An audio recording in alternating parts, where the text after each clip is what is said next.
เสียงปานฝนตกหลายแม่พันดวงเด้อ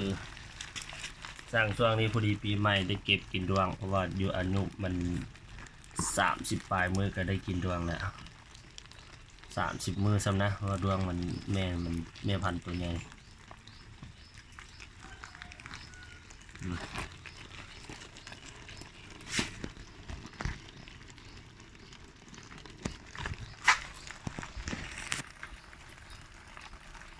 บึกนี่เด้อ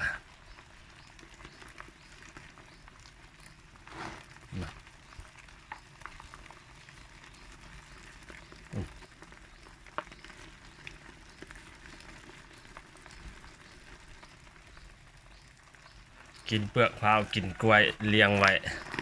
เฉพาะแม่พันธุ์ช่วงผักเกี่ยมเข้าวันใดเฮ็ดดวงใหม่เป็นเครืออยู่สิเด